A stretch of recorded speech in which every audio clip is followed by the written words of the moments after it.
జోహార్లు అర్పిస్తూ ఇంకా మరి మంచి మర్యాద లేకుండా చంద్రబాబు గారికి లోకేష్ గారికి కూడా నేనైతే I don't want to spell it because వాళ్ళు they are living characters. I don't want to humiliate them. ఇక్కడ ఫస్ట్ ఆఫ్ ఆల్ ఏంటంటే వీళ్ళ భావావేశాలతో ప్రదర్శిస్తున్న తీరుతెన్నులకి కన్నతల్లి లాంటి పార్టీ ఖచ్చితంగా డ్యామేజ్ అవుతుంది. అది మోకానంద సాగర్ లాంటి స్థాయి కలిగిన వ్యక్తులకు మాత్రమే అర్థమవుతుంది. అందుకే ఆయన గొంతు చింపుకుంటాడు. ఎందుకంటే ఆయన చూడడం రాజకీయం కాదు.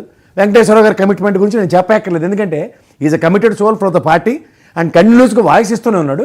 కానీ బ్యాలెన్స్ ఆఫ్ యాక్ట్లో ఏమవుతుందంటే కళ్ళ ముందు ఇంత జరుగుతుంటే తట్టుకోలేక వాళ్ళు బడబాగ్ని లోపటే మింగుకుని చూడండి శివుడు ఆలాలను మింగుకున్నట్టు వాళ్ళు ఏదో వ్యక్తపరుస్తూ పాసిఫై చేసుకుంటూ వస్తున్నారు. కానీ ఓవరాల్గా fulfilment of promises and ground లెవెల్లో వ్యవసాయదారులు పడుతున్న మానసిక సంఘర్షణకి ప్రభుత్వం ఆపనాస్తం కాదు. మోకానంద సాగర్ గారు మీకు ఒక ఇన్సిడెంట్ చెప్తా. మొన్న పీడిఎస్ రైటర్ ఆటో వాడు దొరికితే వాడికి ఎంత ధైర్యంగా చెప్తున్నాడు ఆటో వాడు వాడి ఆరగెన్స్ ఇది ఎవడో దత్తు తాలూకా ఏదో అని చెప్తూ ఏంటి రెగ్యులరే మాకు ఏం చేస్తారు అన్నట్టుగా మాట్లాడుతున్నాడు. అంటే సివిల్ సప్లైలో సీజ్ ద షిప్ అని చెప్పిన పవన్ కళ్యాణ్ గారు నాదెళ్ళ మనోహరదానికి కూడా ఇవాళ పీడిఎస్ రైస్ పట్ల మీ చిత్తశుద్ధి ఉంటున్నా అనుకున్న దగ్గర కూడా ఇంక్లూడింగ్ పిఠాపురం పరిసర ప్రాంతాల్లోనే ఆ ఆటో వాడు దాష్టికం గమనించండి. ఇది మీరు నేను కాదు సార్, మీరే ఇందాక ఎవరో పెద్దలు వెంకటేశ్వరరావు గారు మీరే చెప్పినట్టుకున్నారు గూగుల్ యుగం అని. మీరు నేను కాదు సార్, తెల్లారు లేస్తే వాట్సాప్ యూనివర్సిటీలో ఎలాంటి వస్తున్నాయంటే ఒకప్పుడు బీజేపీని అవహేళన చేసేయడానికి మాట్లాడేవాళ్ళం. కానీ ఇవాళ వాస్తవాలు చచ్చిపోతున్నాం చూడలేక. ఎందుకంటే కాంట్రడిక్షనే ప్రతి దగ్గర లా అండ్ ఆర్డర్ విషయంలో కానీ నెక్స్ట్ మీరు ఈ 1 year పరిపాలన విషయంలో కానీ ఎక్కడైనా సరే మీరు అన్నట్టు ఆరోగ్యశ్రీ బిల్లులు కానీ ఫీజు రీయింబర్స్మెంట్ బిల్లు కానీ ఇవాళ దగ్గర 1,64,000 కోట్ల పైచీలుగా బిల్లులు పెండింగ్ ఉన్నాయి సార్. అప్పులు తీసుకొచ్చారు రాష్ట్రానికి. ఇవాళ ఆర్థిక శాఖలో ముఖ్యమంత్రి గారికి కనుచూపు మేరలో ఉన్న దగ్గర ఫైర్ యాక్సిడెంట్ ఫైల్ తగలబడిపోతాయా? ఇది ఎక్కడ విడ్డూరం అండి? ఇది is it the way to conduct a progressive government? Is it the what we are expecting and anticipating 164 స్థానాలు మీకు ఇస్తే ఏ ప్రాతిపదిక మీద గవర్నెన్స్ జరుగుతుంది? చంద్రబాబు గారికి ఉన్న అపార అనుభవంలో ఇవాళ గుడ్ గవర్నెన్స్ అనే మాటకి ఎక్కడైనా అర్థం పరమార్థం ఏమైనా కనబడుతుందండి మీకు? ఇవాళ మీకు ఒక్కొక్కరికి మీకు చెప్తున్నాను సినిమా థియేటర్లో షోలు వేసుకొని దాని పరంగా ప్రజలకి గుడ్ గవర్నెన్స్ అంటే మళ్ళీ ఎందుకు వెంకటేశ్వర గారు ఒక బ్రహ్మాండమైన మాట చెప్పారు. 100 మందిని కలవడానికి కష్టంగా ఉందా? 2,50,000 పైచీలక అభ్యర్థుల నియోజకవర్గంలో ఉన్న ఓటర్లకి ప్రజాప్రతినిధి ఎమ్మెల్యే 2,50,000 మందికి ప్రతి నిమిషం అన్నించో సమాధానం చెప్పడానికి ప్రత్యక్ష రాజకీయాలు చేయాలా? 100 మందికి సార్లు వస్తే ఎలా సార్ వెంకటేశ్వర గారు? మీరు 100 మందికి సమాధానం చెప్తారు మీ ఎమ్మెల్యే? ఇదా ప్రజాస్వామ్యం? 2,50,000 పైచీలకున్న ప్రజాప్రతినిధులు ఎన్నుకోబడిన ప్రజాస్వామ్యంలో పరిరక్షణ ఏం జరుగుతుంది ఒకసారి చెప్పండి సార్. ఇది మాత్రం చాలా అన్యాయం. అంటే రోజుకి 100 మంది అని ఏంటి 100 మంది? విడతల వారీగానా సార్?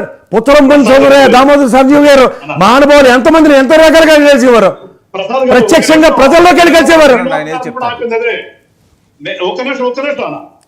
శ్రీనివాస్ గారిని కూడా ఆపింది నేను ఒకటంటే మీరు ఒకటి అంటారు. అది నేను అంతది ఏంటంటే 100 మంది వస్తే 100 మందిని కూడా సాటిస్ఫై చేయలేము.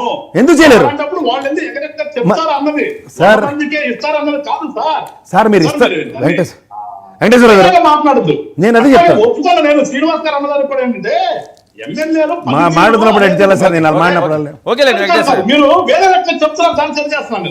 నేను చేయట్లేదు సార్. ఒకసారి నేను మళ్ళీ మీకు చెప్తున్నాను వెంకటేశ్వర గారు, మీరు మాట వరుసకి 100 మంది వస్తే 100 మందికి మేము పాసిఫై చేయలేము అన్నది చెప్పింది నేను కూడా గర్విస్తున్నా. కానీ ఒకటే చెప్తున్నాను, 100 మంది అన్నది కాదు సార్. నియోజకవర్గంలో 2,50,000 పైచీలకు ఓటర్లు ఉన్న దగ్గర ప్రజాప్రతినిధిగా సార్ ఉండండి సార్ ఒక నిమిషం. ఎక్స్పెక్టేషన్స్ ఎలా ఉంటాయంటే గతంలో గెలిచిన వాడికన్నా ఇతను ఇంకా భిన్నంగా పరిపక్వతతో పనిచేస్తాడన్న ఎక్స్పెక్టేషన్స్తో ఓట్లేస్తారు.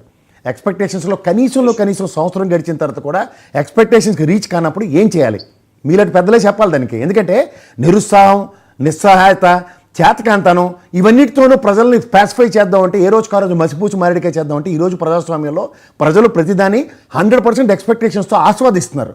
ఆస్వాదించే దగ్గర ఎక్కడైతే గండి కొడుతున్నారో దానికి తిరిగి సమాధానమే ఈ రైజ్ లాంటి సంస్థ మీ పరంగా సర్వే చేసినా సరే 50 స్థానాల్లో డొల్లతనాన్ని పేట్రేట్ చేస్తూ చెప్తుంది. మోరోవర్ పిఠాపురం లాంటి నియోజకవర్గంలో కూడా స్థానికంగా అక్కడ అవకతవకలు ముఖ్యంగా చెప్తున్నాను దళిత సామాజిక వర్గానికి ఆ విధంగా ప్రవర్తించడం ఈ రోజు కూడా ఆ మహానుభావుడు అంబేద్కర్ గారు రాసిన రాజ్యాంగంలో సమాజ నిర్మాణానికి కనీస బాధ్యతగా వాళ్ళ పవన్ కళ్యాణ్ గారి దగ్గర నుంచి ఒక్క డెలిబరేషన్ అని వచ్చిందా సార్? నేను తిరుపతిలో ఓ స్టూడెంట్కి మలమూత్రాలతోనా? ఇదే మనం దీనికైనా ఈరోజు ప్రజాస్వామ్యంలోనూ మాకు ఒక మనిషి అంత మనిషి చంద్రబాబు నాయుడు గారు ప్రభుత్వంలో అట్లీస్ట్ ఇలాంటివైన ఆగుతాయి అన్న ఎక్స్పెక్టేషన్స్లో ఎక్కడ మీరు రీచ్ అయ్యారు చెప్పండి? ఇవే దరిద్రాల, ఇవే దాష్టికాల, ఇవే లా అండ్ ఆర్డర్ ఫెయిల్యూర్సా, ఇంకా వివక్షకు గురి చేస్తున్న సమాజాల? మరి 50కి మీకు 2, 3 కాక ఇంకా వస్తాయి సార్. పిఠాపురంలో ఏ స్థాయిలో మీరు ఎక్స్పెక్టేషన్స్తో గెలిచారో వర్మ గారికి ఒక పక్క పార్టీల పరంగా వివక్ష జరుగుతుంటే జరుగుతున్న కళ్ళ ముందు దాష్టికాలకి నిరోధించే కార్యక్రమాలు లేకపోయినప్పుడు ఏమని ఓటేస్తారు, ఏమని ఇంకోసారి మీకు సమాధానం ఇస్తారు? ఇంక్లూడింగ్ మీ సంస్థ అయిన రైస్ కూడా ఏమి చేయలేని నిస్సహాయ స్థితిని ప్రదర్శిస్తుంది. ఓకే, ఇది నది పడే చేతమని. ఆన్సర్ గారు సార్ చెప్పండి. ఏంటి జగన్మోహన్ రెడ్డి గారు స్పీడ్ పెంచారు, చాలా కాన్ఫిడెన్స్ పెరిగిపోయిందని చెప్పి వస్తున్న వార్తలు. సినిమా చూపిస్తానంటున్నారు, అది మామూలు సినిమా కాదు. సో వైసీపీకి జగన్మోహన్ రెడ్డికి పార్ట్ 2 లేదండి, ఇంకా అయిపోయింది, డెడ్ ఎండ్.